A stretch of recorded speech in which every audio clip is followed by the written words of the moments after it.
ایسے تو بس ہم دعا کرتے ہیں کہ جلد سے جلد دور ہو جائے، تمام مومن و مومنات جو بیمار ہیں انہیں شفا مل جائے، وہ حفاظت میں آ جائے۔ لیکن وبا کا ایک بہترین پلس پوائنٹ یہ ہے کہ جس نے ہمیں جھنجھوڑ کر رکھ دیا ہے۔ اے انسان، تو کہاں سویا ہوا ہے؟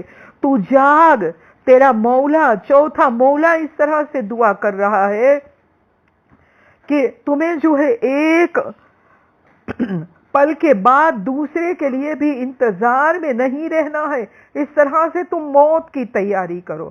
تو عزیزان محترم، یہ وبا کا ایک پلس پوائنٹ یہ ہے کہ اس نے ہمیں موت کے لیے تیار رہنے کے لیے خبردار کر دیا ہے۔ اور عزیزان محترم، ماشاءاللہ سے جب بھی کسی کی موت کی خبر آتی ہے ہم بڑے پریشان ہو جاتے ہیں کہ اس کے لیے کیا کرے، ہم فکر مند ہو جاتے ہیں کہ اس کے لیے کیا جو ہے بہترین تحفہ پہنچائے۔ تو عزیزان محترم، سب سے بہترین تحفہ آپ سب جانتے ہیں کہ نماز وحشت قبر ہے۔ اور عزیزان محترم، آئیے آج اس کے ثواب کو ایک بار ہم دوبارہ دیکھ لیں تاکہ ہمارے ذہن میں نماز وحشت قبر پڑھنے کے لیے جو ہے ہمارے ذہنوں کو ہم جو ہے آمادہ کر لے، اور ہم جو ہے تمام مومنوں کی جس کی بھی رحلت کی خبر سنیں تو ہم نماز وحشت پڑھنے لگے۔ عزیزان محترم، کردار سازی والیوم 2 پیج نمبر 17 پہ یہ لکھا گیا ہے کہ جب بھی کوئی مومن بندہ اپنے دوسرے مومن بھائی کی رحلت کی پہلی شب نماز وحشت قبر پڑھتا ہے تو خداوند عالم جو ہے اس مرحوم کے لیے کیا کرتا ہے۔ پہلے تو جو مرحوم کو ہم جس کا ثواب پہنچاتے ہیں، آئیے ہم دیکھ لیں پہلے کہ اگر ہمیں دو مومن کی رحلت کی خبر ملی ہے تو 2 مرتبہ پڑھے تو بہتر ہے، 3 کی رحلت کی خبر ملی ہے 3 مرتبہ پڑھے تو بہتر ہے، ایک ایک کو الگ الگ ہدیہ کرے۔ لیکن اگر نہیں پڑھ سکتے تو ایک میں پڑھ کر بھی یہ نیت لے سکتے ہیں کہ پروردگارہ، ہم آج جانتے ہیں نہیں جانتے ہیں، جو کوئی بھی مولا کا چاہنے والا اس دنیا سے رحلت کر گیا ہے، ان تمام کی قبر کی وحشت کو تو دور کر دینا، اور ان تمام کو یہ ہدیہ میں 2 رکعت کا پیش کر رہی ہوں، تو انشاءاللہ تمام کی وحشت قبر جو ہے وہ دور ہو جائیں گی۔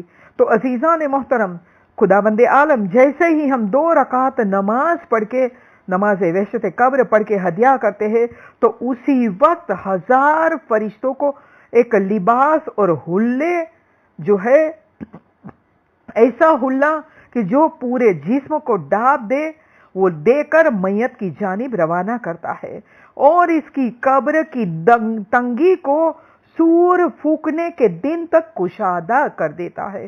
عزیزان محترم، خداوند عالم کی جانب سے اگر 1000 فرشتے لباس اور حلے لے کر جائے، وہ میت کو پہنائے، پھر کیا اس کی قبر کے لیے کوئی عذاب ہو سکتا ہے؟ نہیں، کوئی عذاب نہیں۔ پھر کیا اس کی قبر کے لیے کوئی وحشت، کوئی ڈر، کوئی جو ہے خوف ہو سکتا ہے؟ نہیں عزیزان محترم، کچھ نہیں۔ خداوند عالم کی جانب سے جو لباس ملے اس میں سلامتی ہی سلامتی ہوتی ہے۔ اور عزیزان محترم، جو خود نماز پڑھنے والا جو ہے کہ جس نے یہ مرحوم کو ہدیہ کیا ہے، اسے کیا ملتا ہے؟ تو اسے اتنی نیکی عطا کرتا ہے خداوند عالم کہ جتنی چیزوں کے اوپر سورج کی روشنی کی کرنیں پڑتی ہے۔ اللہ اکبر! کیا ہم گن سکتے ہیں کتنی چیزوں کے اوپر سورج کی روشنی کی کرنیں گرتی ہے؟ عزیزان محترم، نہیں، ہم نہیں گن سکتے۔ لہٰذا یہاں پہ کہنا پڑے گا کہ اسے بے حساب نیکیاں خداوند عالم عنایت فرمائے گا، اور اس کے 40 درجے بلند کیے جاتے ہیں، اور وہ جب قبر میں جائیں گا تو اس کی قبر پہ یہ کہہ کر وصیت کر دی جائیں گی کہ تم نے فلاں وقت فلاں مومن کے لیے نماز وحشت قبر پڑھی تھی، اس کا یہ بدلہ ہے۔ عزیزان محترم، اگر آج ہم کسی کی نماز وحشت پڑھیں گے تو کل ہماری قبر کو وسیع کر دیا جائے گا، کل ہماری نماز وحشت کوئی پڑھے گا۔ اور عزیزان محترم، ایک روایت کے مطابق ذاکرین بیان کرتے ہیں کہ خود ہمارے زمانے کے امام کہتے ہیں کہ تمہیں جب کسی مومن کی رحلت کی خبر ملے تو نماز وحشت قبر پڑھو، پھر جب تمہاری موت ہوگی اور قبر کی پہلی رات ہوگی، اگر کوئی تمہاری نماز وحشت قبر نہیں پڑھے گا تو میں خود پڑھوں گا۔ اللہ اکبر۔ اور عزیزان محترم، کیا کہنا کہ اگر کوئی اپنے مرحومین کی قبروں کی زیارت کے لیے قبرستان جائے۔ آئیے عزیزان محترم، جنت البقیع کے بسمار کرنے کا دن ہے کل، تو آج ہم دیکھیں کہ قبرستان کے لیے خود ہمارے مولا کائنات علی ابن ابی طالب علیہ السلام کیا کہہ رہے ہیں من قال عند دخول المقابر بسم اللہ الرحمن الرحیم کتب اللہ لہ عبادت 50 سنہ۔ اگر کوئی شخص قبرستان میں داخل ہوتے ہوئے بسم اللہ الرحمن الرحیم کہتا ہے تو اسی وقت اس کے اکاؤنٹ میں 50 سال کی عبادت لکھ دی جاتی ہے۔ عزیزان محترم، اگر ہم کہیں کسی قبرستان میں اور ہم بسم اللہ الرحمن الرحیم کہہ کے داخل ہو جائیں گے تو اسی وقت 50 سال کی عبادت لکھ دی جاتی ہے ہمارے اعمال نامے میں۔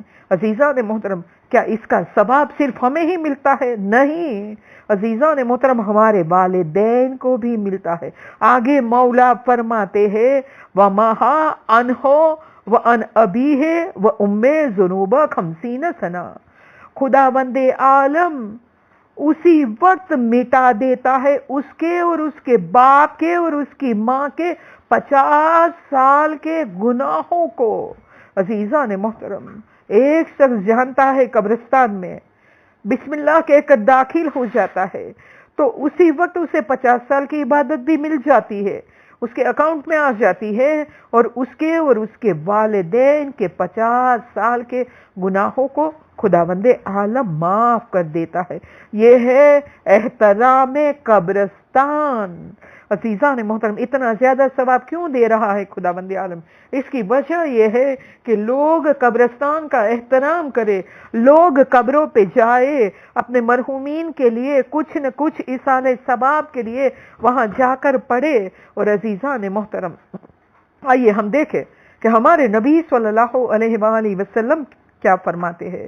ہمارے نبی صلی اللہ علیہ وآلہ وسلم فرماتے ہیں من قرأ آیۃ من کتاب اللہ فی مقبرۃ مسلمین، اگر کوئی ایک شخص ایک آیت کتاب اللہ سے پڑھے گا، اگر کوئی شخص قبرستان میں جا کر ایک آیت مبارکہ قرآن مجید کی وہاں پہ جا کر تلاوت کرے گا تو پروردگار عالم اسے 70 نبیوں کا ثواب عنایت فرمائے گا۔ عزیزان محترم، کیا ہم قبرستان میں جاتے ہیں تو صرف ایک ہی آیت بسم اللہ الرحمن الرحیم پڑھ رہے؟ نہیں عزیزو، ہمارا دل چاہتا ہے کہ ہم سورہ فاتحہ پڑھے، آیت الکرسی پڑھے، سورہ یاسین پڑھے، 10 ٹائمز سورہ قدر کی تلاوت کرے، پورے قبرستان والوں کو جو ہے 10 ٹائمز سورہ توحید کی تلاوت کر کے بخش دے۔ وہاں جا کے کہیں دعائیں پڑھتے ہیں، کہیں زیادہ جو ہے قرآن مجید کے سورے پڑھتے ہیں۔ عزیزان محترم، تو اگر ہم اتنا زیادہ پڑھیں گے تو ہمیں کتنا ثواب ملے گا۔ عزیزان محترم، یہ کوئی خاص معصوم کی قبر کے بارے میں نہیں کہا گیا، یہ تو عام مسلمان کی قبرستان جہاں پہ ہو وہاں پہ اگر کوئی ایک آیت پڑھے تو اتنا زیادہ ثواب کی بات کی گئی ہے۔ تو جو جنت البقیع کے قبرستان کے روزے کو بسمار کہا کیا گیا عزیزو، وہاں پہ کس کس کی قبر؟ ہائے ہمارے ائمہ معصومین علیہم السلام کی قبر، ہائے شہزادی جناب زہرا سلام اللہ علیہا کی قبر کہ جو اماموں کی ماں ہے، ہائے وہاں پہ کس کس کی قبریں؟ جناب ابراہیم رسول خدا کے فرزند کی قبر، وہ جنت البقیع کہ خود رسول خدا صلی اللہ علیہ وآلہ وسلم قبرستان کے بقیع کے قبرستان کے لیے دعائیں کرتے تھے۔ آئے ہمارے نبی صلی اللہ علیہ وآلہ وسلم نے سب سے پہلی قبر وہاں پہ بنائی تھی، اپنے فرزند ابراہیم علیہ السلام کو جہاں پہ دفن کیا تھا۔ اتنا روئے تھے رسول اسلام کہ آپ کی آنکھوں سے آنسو گر کر ریش مبارک پہ آ گئے تھے، اور ریش مبارک سے آنسو گر گر کے وہ جنت البقیع کے قبرستان کی مٹی پہ گر رہے تھے۔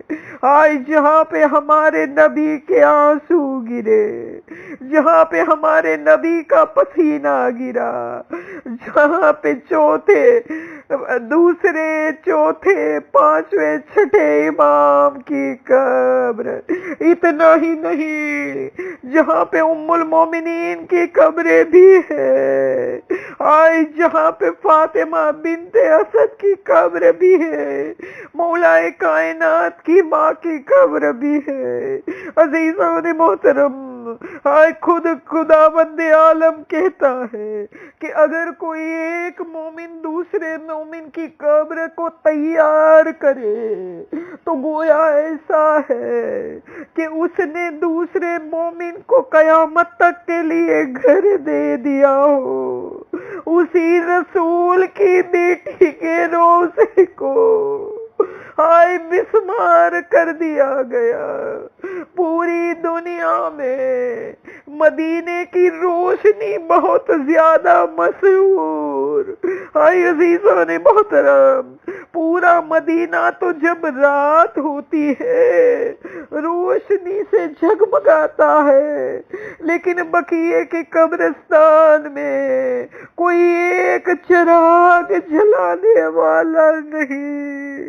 آئی چراغ جلانے والا تو موجود ہے، وارث بقیہ، وارث زہرا، یوسف زہرا، پر پردے غیب عزیزان محترم میرے مولا کو شہزادی جناب زہرا سلام اللہ علیہا سے کی قبر سے کتنی محبت۔ چاہنے والے نے جب مولا سے ملاقات کی، مولا سے پوچھا مولا آپ مجھے کہاں ملو گے؟ ہائے وہ وارث زہرا، یوسف زہرا نے کہا ہماری جدہ کی قبر کے اوپر۔ ہائے عزیزان محترم، وہ شہزادی جناب زہرا سلام اللہ علیہا، ہائے 18 سال کی زندگی، لوگوں نے زندگی میں تو کہیں چین میسر نہیں ہونے دیا، لیکن بعد رحلت بھی قبر میں سکون سے سونے نہیں دیا۔ آئے عزیزان محترم، یہ وہی بقیہ ہے کہ جہاں پہ ہماری اور آپ کی شہزادی آ کے اپنے بابا کا غم منایا کرتی تھی، نوحہ کیا کرتی تھی۔ ہائے عزیزان محترم، ہمارے مولا نے وہاں پہ ایک چھوٹا سا کمرہ بنا دیا تھا کہ شہزادی اس میں بیٹھ کر ہائے دن بھر رویا کرے، پھر رات کو آ کر مولا سمجھا بجھا کر گھر لے جاتے تھے، لیکن ملونوں کو وہ بھی گوارا نہیں ہوا، وہ بیت الحزن کو ڈھا دیا۔ 1400 سال پہلے وہ بیت الحزن کو مسمار کیا، اور اب یہ جنت البقیع کے روزے مسمار ہو گئے۔ اللہ لعنت اللہ علی القوم الظالمین، انا للہ و انا الیہ راجعون۔ پروردگارہ ان تمام مظالم کا انتقام لینے کے لیے جلد سے جلد ہمارے امام کو بھیج دے۔ پروردگارہ تجھے واسطہ، تیری ذات پاک کا، تیری رحیمی کریمی کا واسطہ، مالک ہماری اس چھوٹی سی عبادت کو تو ہم سب سے قبول کر، ہم نے جو علم حاصل کیا اس پر عمل کرنے کی توفیق عنایت فرما۔ مالک یہ وبا جو پھیلی ہوئی اسے جلد نیست و نابود فرما دے، تمام بیماروں کو شفائے کاملہ و عاجلہ عنایت فرما۔ تمام مومن و مومنات کی قبروں کو مثل جنت بنا دے، خصوصاً مرحومہ نور زیرہ بائی کی قبر کو مثل جنت بنا دے، ان کے فیملی ممبرز کو مالک صبر جمیل و جمیل عنایت فرما، مالک مالک مالک اس کا بدلہ تو دنیا میں اور آخرت میں دونوں جگہ پہ عنایت فرمانا مالک۔ قبر کے بقیہ کے ویران قبرستان کو جلد سے جلد بہترین روزوں میں تبدیل کرا دے۔ الحمدللہ علی کل نعمہ و صلی اللہ من کل خیر و اعوذ باللہ من کل شر و استغفر اللہ من کل ذنب فاکفنا یا قاضی الحاجات و یا کافی المہمات انک علی کل شیء قدیر ربنا تقبل منا انک انت السمیع العلیم لا حول ولا قوة الا باللہ العلی العظیم اللہم صلی علی محمد و آل محمد و عجل فرجہم۔ سورہ فاتحہ کی گزارش۔ بسم اللہ الرحمن الرحیم الحمدللہ رب العالمین الرحمن الرحیم مالک یوم الدین ایاک نعبد و ایاک نستعین اہدنا الصراط المستقیم صراط الذین انعمت علیہم غیر المغضوب علیہم ولا الضالین۔ بسم اللہ الرحمن الرحیم قل هو اللہ احد اللہ الصمد لم یلد ولم یولد ولم یکن له کفوا احد۔ بسم اللہ الرحمن الرحیم قل هو اللہ احد اللہ الصمد لم یلد ولم یولد ولم یکن له کفوا احد۔ بسم اللہ الرحمن الرحیم قل هو اللہ احد اللہ الصمد لم یلد ولم یولد ولم یکن له کفوا احد۔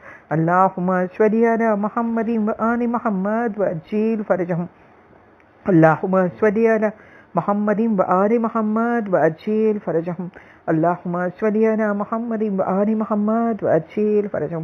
پروردگارہ اس سورہ فاتحہ کہہ دیا پنجتن پاک بارہ امام چہدہ معصومین علیہ السلام کی خدمت میں پیش کرتے، خصوصاً زمانے کے امام شہزادی جناب زہرا سلام اللہ علیہا کی خدمت میں پیش کرتے 1,24,000 انبیاء، تمام شہدائے کربلا، تمام اسیران کربلا، تمام عالم دین، تمام ذاکرہ دین کی خدمت میں پیش کرتے ہیں، اور جنت البقیع کے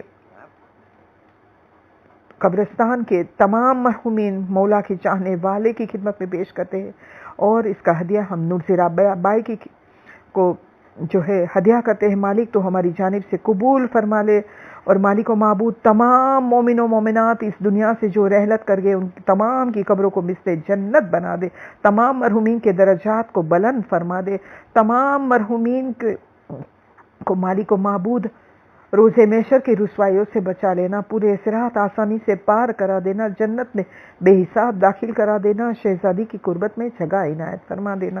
ربنا تقبل منا انک انت السمیع العلیم لا حول ولا قوة الا باللہ العلی العظیم اللہم اغفر للمؤمنین والمؤمنات والمسلمین والمسلمات اللہم صلی علی محمد و آل محمد وعجل فرجہم۔ جزاک اللہ خیر۔